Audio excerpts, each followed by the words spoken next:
하나님 말씀 출애굽기 13장 17절에서 14장 3절까지 말씀 보겠습니다. 출애굽기 13장 17절에서 14장 3절까지 말씀입니다.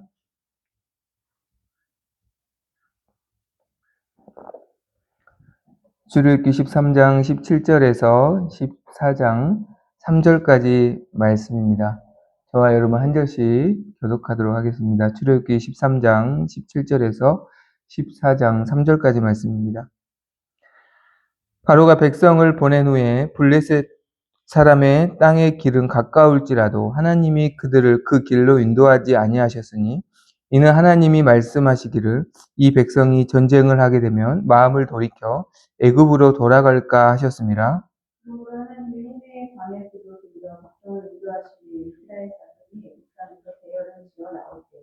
모세가 요셉의 유고를 가졌으니 이는 요셉이 이스라엘 자손으로 단단히 맹세하게 이르기를 하나님 반드시 너희를 찾아오시리니 너희는 내 유고를 여기서 가지고 나가라 하였음이더라.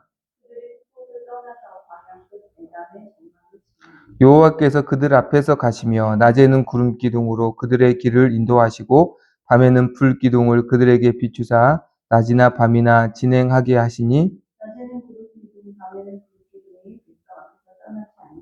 여호와께서 모세에게 말씀하여 이르시되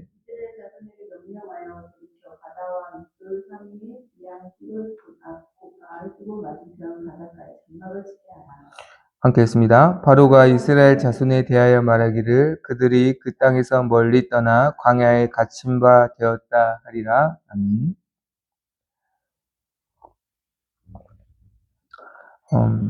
하나님께서 애굽에 내리신 마지막 10번째 재앙이 장자의 죽음이었습니다. 그리고 모든 첫 것의 죽음이었죠. 이 재앙을 통해서 바로는 드디어 하나님 앞에 항복을 하게 됩니다. 무릎을 꿇고 하나님의 말씀대로 이스라엘을 출애굽하도록 허락해 줍니다. 그래서 12장 31절 32절을 보면 바로가 모세와 아론을 불러서 속히 떠나라. 속히 떠나라. 너희들이 가지고 있는 모든 것을 가지고 속히 떠나라 하고 하나님 말씀하신 대로 이 재앙을 통해서 출애굽이 이루어집니다. 드디어 이스라엘 백성은 약 400년의 애굽의 종살이에서 벗어나서 자유를 얻는 그리고 하나님의 백성으로서 새로운 출발을 하게 됩니다. 온갖 어려움 속에서 400년 동안 고통을 받았었고 특별히 하나님께서 10가지 재앙을 통해서 이스라엘을 출애굽시키실 때 그 모든 재앙 가운데 하나님은 이스라엘을 특별히 구별해 주시고 지켜주셔서 마지막 10번째 재앙 어린 양의 피로 그 사망의 재앙을 넘어가게 하시고 하나님은 자기 백성을 구원하여 주셨습니다. 우리가 지금까지 알 수 있듯이 얼마나 하나님께서 이스라엘을 사랑하셨는가, 그리고 얼마나 하나님께서 놀라운 방법으로 이스라엘을 구원하셨는가, 우리가 이렇게 말씀을 통해서 살펴보았죠. 얼마나 귀한 백성인가.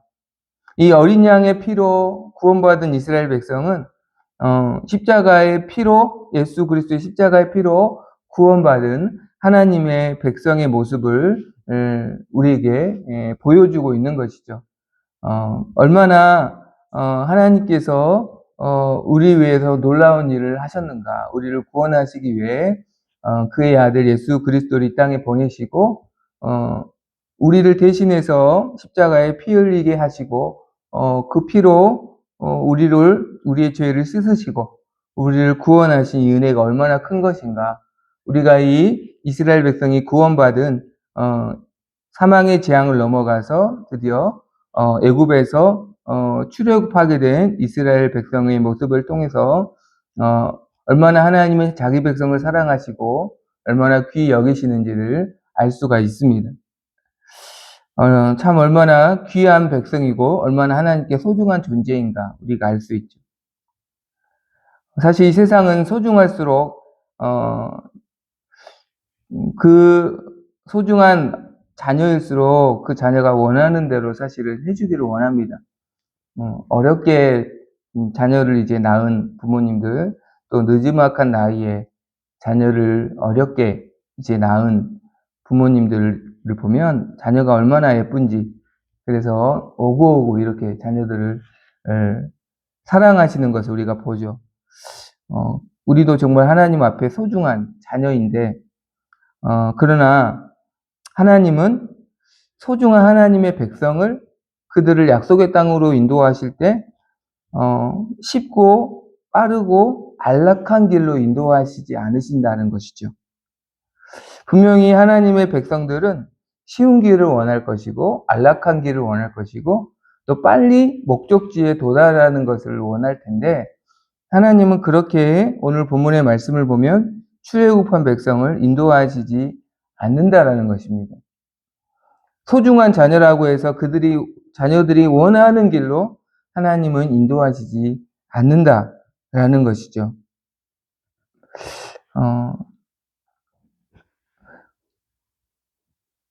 그렇다면 하나님은 우리를,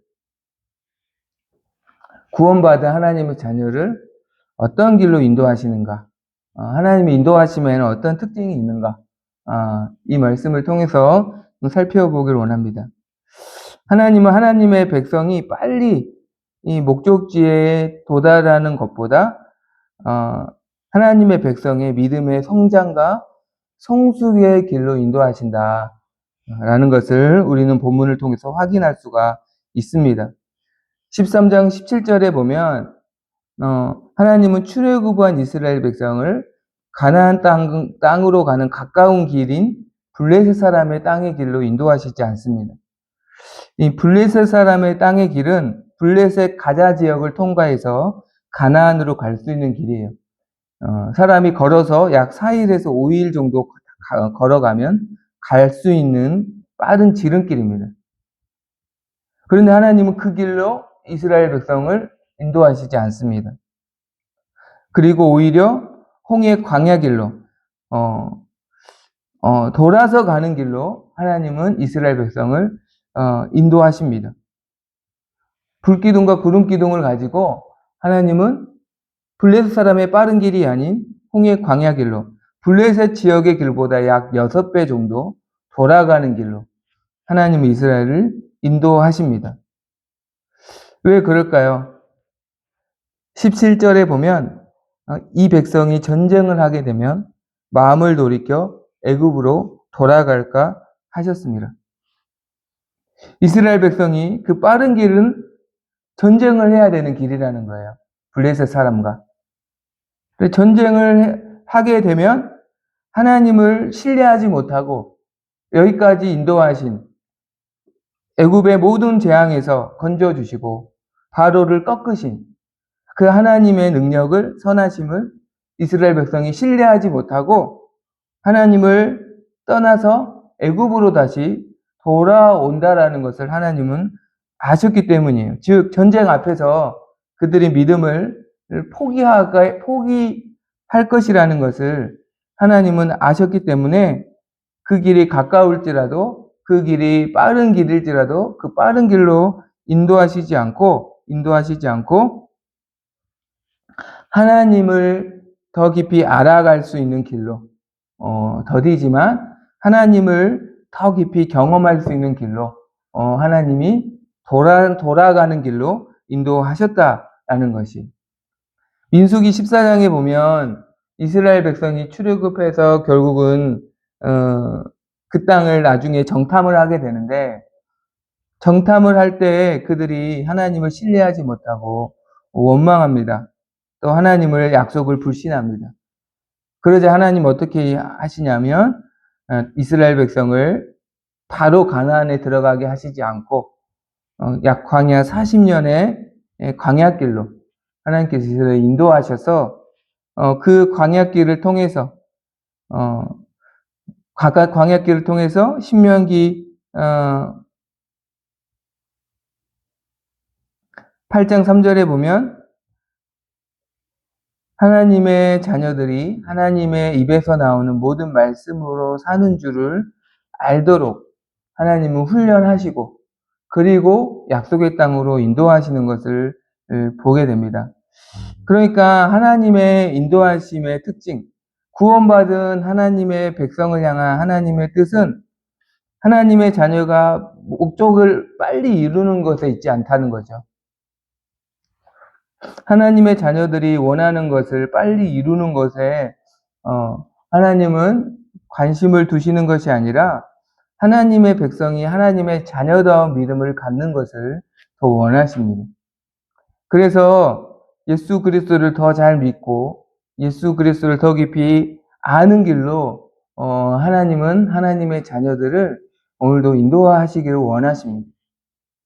그래야 끝까지 믿음으로 생명의 길을 걸어갈 수 있고 또 그들을 통해서 하나님의 영광을 나타내시고 그들을 통해서 구원의 통로로 하나님이 쓰시는 것이죠.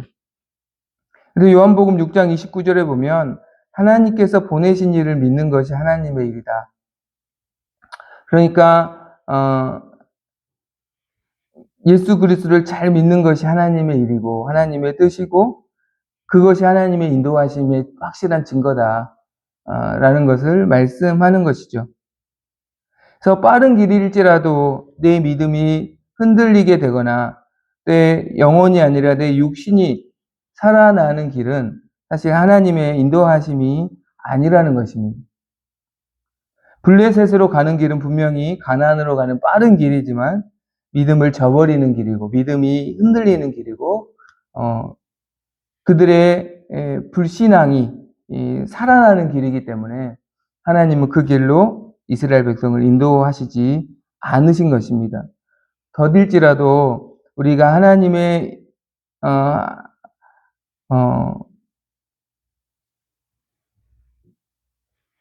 하나님을 더 깊이 경험하게 되고 또 하나님을 더 깊이 알아가게 되고 하나님을 향한 믿음이 더욱더 자라가게 되는 그 길이 바로 하나님의 백성을 오늘도 인도하시는 길이고 그것이 하나님의 인도하심의 특징이라는 것입니다.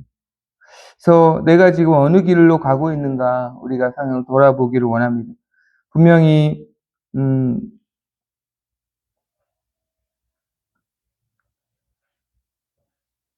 빠른 길이지만 내 믿음이 흔들리는 길은 하나님이 원하시는 길이 아니다. 더딜지라도 주님을 더욱더 경험하고 하나님을 더 깊이 알아가고 그분을 더욱더 신뢰하는 믿음이 자라가는 길을 내가 걷고 있다면 오늘도 보이지 않는 불기둥과 구름기둥으로 주님이 나와 함께 하시는 줄로 믿습니다. 오늘 또 하나님의 인도하심을 우리가 날마다 분별하고 그 인도하심을 따라갈 수 있는 우리의 삶이 되기를 소망합니다. 그렇기 때문에 하나님의 인도하심은 하나님만 의지하는 믿음의 길이기 때문에 또 하나님만 의지하는 그 믿음을 하나님께서 주시는 길이기 때문에 그 믿음의 여정에는 피할 수 없는 고난이 반드시 동반하게 됩니다. 하나님은 이스라엘 백성에게 하나님을 신뢰하는 믿음을 더욱더 주시기 위해서 빠른 길이 아닌 광야길로, 홍해길로 인도하십니다. 당연히 광야길이 더 힘들지 않겠어요? 빠른 길보다. 그렇지만 그 길을 인도하신 이유는 그 길을 통해서 하나님을 향한 믿음이 더욱더 자라가기 때문에. 그러니까 하나님을 신뢰하는 이 믿음을 주시기 위한 이 믿음의 여정으로 인도하시는 하나님의 길에는 반드시 피할 수 없는 고난도 함께 동반하게 된다라는 것입니다.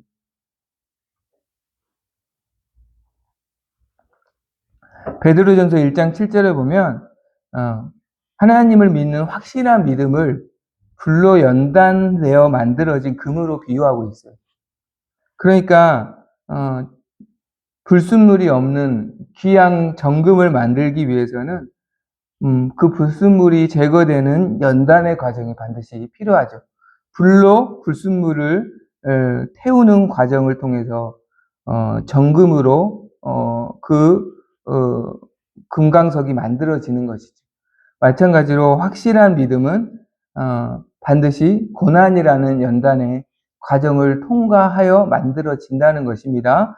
그렇기 때문에 하나님이 하나님의 백성을 인도하실 때는 피할 수 없는 고난을 통한 연단의 과정이 있다는 것이죠. 그래서 오늘 말씀 보면 하나님은 이스라엘 백성을 14장 2절 3절에 보면 홍해 바다의 맞은편으로 인도하시고 거기에 장막을 치게 하십니다. 문제는 뭐냐면 그로 인하여서 애굽의 바로의 군대에 이스라엘 백성이 갇히게 됩니다. 바닷가에 장막을 쳤기 때문에 바닷길로 길이 막힌 거죠. 뒤에는 포위했어요. 애굽의 바로가 군대로. 왜 하나님은 이런 극한의 길로 피할 수 없는 길로 하나님은 이스라엘 백성을 인도하셨는가? 우리도 믿음의 여정을 걸어갈 때 피할 수 없는 고난을 만날 때가 있는데 왜 하나님은 피할 수 없는 고난을 허락하시는가?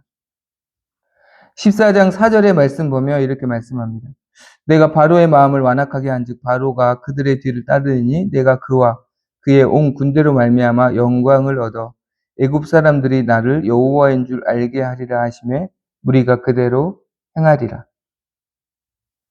무슨 말이냐면 이 시간을 통해서 이스라엘 백성들이 피할 수 없는 고난 앞에 하나님만 의지하게 하시고 하나님만 의지하는 이스라엘 백성을 통해서 우리가 알다시피 하나님은 그 믿음으로 홍해를 가르게 하시죠. 홍해를 가르게 하셔서 하나님의 영광을 나타내시고 이스라엘 백성이 그 영광에 동참하고 그 영광을 주시기 위해서 하나님은 피할 수 없는 고난으로 오늘도 피할 수 없는 길로 하나님을 이스라엘 백성을 인도하시는 것을 보게 됩니다. 그래서 우리가 믿음의 길을 걸어갔는데 피할 수 없는 고난이 올 때 이렇게 해석해야 하는 것이죠.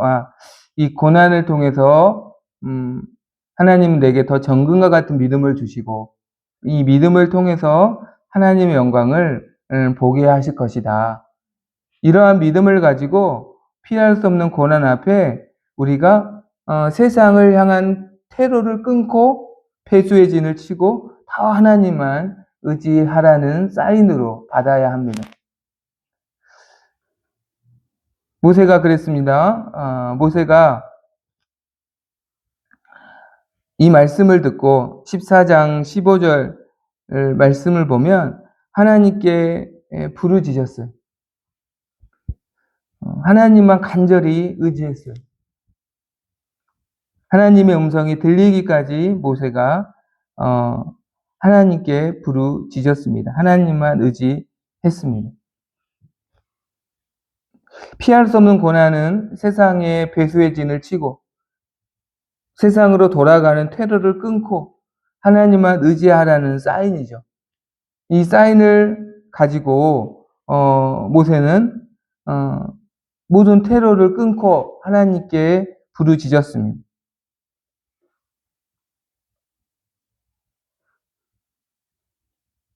마치 야곱이 형 에서와의 만남을 앞에 두고 야복강에서 홀로 남아서 배수의 진을 치고 하나님께 간절히 부르짖으며 하나님과 씨름하였듯이 지금까지 야곱은 사실은 하나님을 의지한다고 하면서도 세상의 테러를 끊지 않고 자기의 깨와 그리고 자기의 재물과 또 자기의 능력을 항상 의지하면서 하나님을 따르려고 했거든요.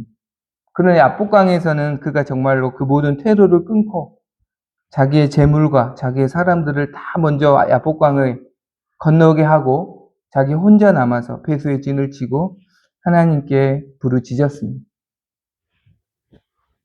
그럴 때 하나님의 음성이 모세에게 그리고 야곱에게 들려지는 것을 보게 됩니다.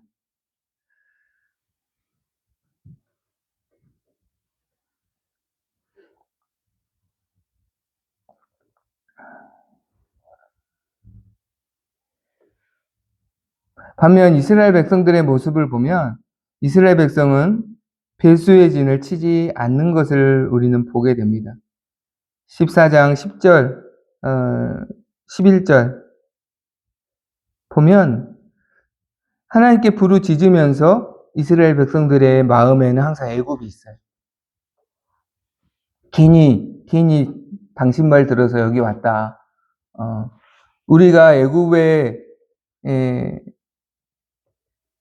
사람을 사실 섬기는 게 더 이렇게 고생할 바에 더 여기서 고생할 바에 애굽에서 고생하는 게 더 나을 뻔했다. 그러니까 애굽에 대한 마음이 계속 있는 거죠.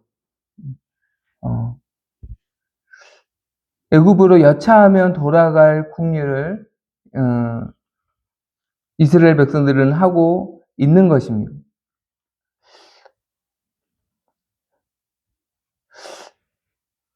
우리의 믿음의 모습이 어떠합니까? 주님이 아니면 돌아갈 것이 없도록 우리가 스스로 배수의 진을 치며 고난 앞에서 하나님을 더욱더 의지해야 하는 것입니다. 그럴 때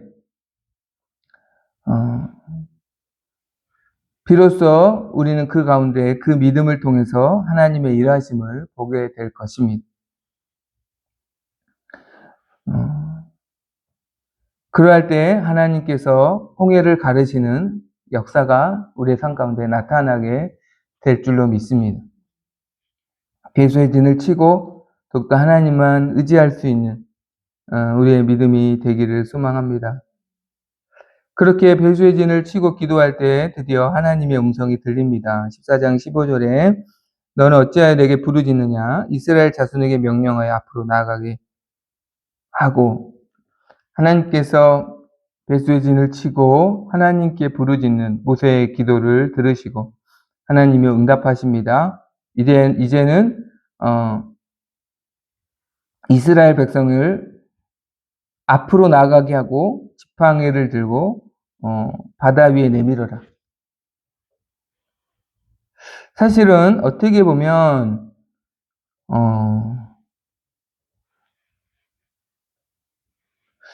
이해할 수 없는 말씀이죠. 바다가 앞에 있는데 이스라엘 백성 앞으로 가라고 명령하라는 거예요. 그렇죠. 바다에 빠지라는 명령이죠. 그리고 너의 손을 들어 바다를 가리키라는 거죠. 바다를 가리키는들 사실은 그게 무슨 효과가 있을까 이해가 되지 않은 말씀이에요. 그러나 중요한 것은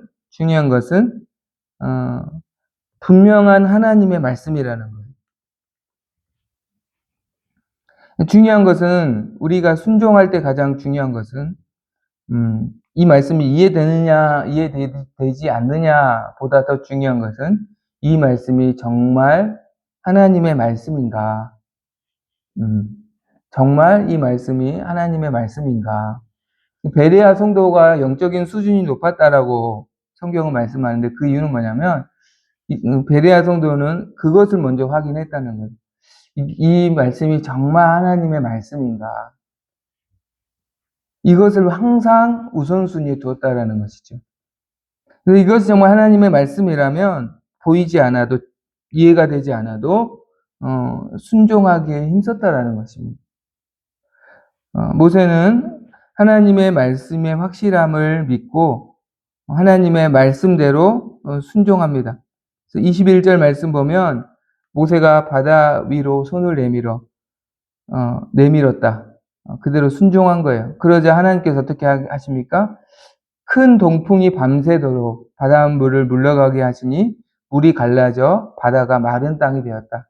하나님께서 큰 동풍으로 모세가 손을 내밀었을 때 하나님께서 큰 동풍으로 밤새도록 바닷물을 물러가게 하시고 그로 인해서 물이 갈라져서 바다가 마른 땅이 되었다. 라고 말씀합니다. 홍해가 갈라진 것이죠. 즉 하나님은 모세가 순종을 시작하였을 때 하나님께서 그 순종을 완성하셔서 바다를 가르치는 것을 우리는 보게 됩니다. 그렇습니다. 내가 순종한다고 해서 우리가 착각하는 것은 내가 이 일을 완성하는 게 아니에요. 내가 순종을 시작하면 하나님께서 나의 그 작은 순종을 사용하셔서 하나님이 일하시고 하나님께서 그 순종을 완성하시는 거예요. 내가 하는 것이 아니라 내가 출발선에 순종의 출발선에 한 걸음을 내디디면 그 나머지 걸음은 하나님이 인도하신다는 거예요.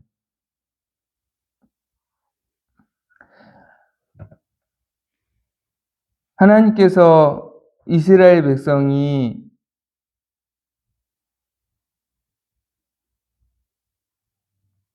가나안 땅을 건너게 할 때도 요단강을 건널 때 제사장들이 하나님의 언약궤를 들고 발목에 물이 차는 그 강에 들어섰을 때, 그래서 발목에 물이 찼을 때 하나님께서 그 요단강이 마르게 하십니다. 제사장들이 요단강의 물을 마르게 한 게 아니라 하나님 마르게 하셨다는 거죠. 오늘 또 홍해를 가르게 하신 분이 모세가 아니라 하나님이시라고 말씀합니다. 모세는 그냥 하나님 말씀에 순종을 시작했어요. 그러나 그 순종을 통해서 하나님께서 그 모세의 순종을 보시고 하나님께서 홍해를 마르게 하신 것이죠.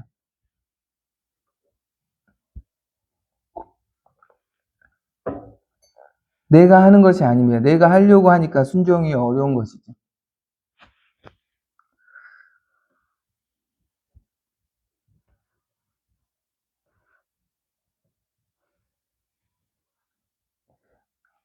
하나님의 말씀이 정말 그러한가?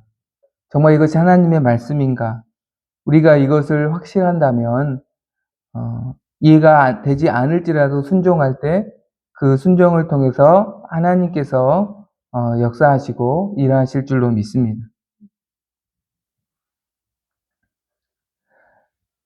그래서 그 하나님 말씀에 순종할 수 있는 그 실천력이 우리 안에 회복될 수 있기를 소망합니다. 그로 말미암아 하나님의 영광을 이스라엘 백성에게 나타내신 것처럼 우리의 삶 가운데 하나님의 영광이 날마다 나타날 수 있기를, 오늘 또 빠른 길이 아닌 믿음의 길로 인도하시는 하나님의 인도하심과 또 피할 수 없는 고난 앞에 배수의 진을 치고 더욱더 하나님을 의지하는 믿음을 주시기를, 또 분명한 말씀 앞에 우리가 묵묵히 순종하여서 기적을 여시는 하나님의 은혜를 경험하기를 간절히 소망합니다. 시간 찬양 드리겠습니다.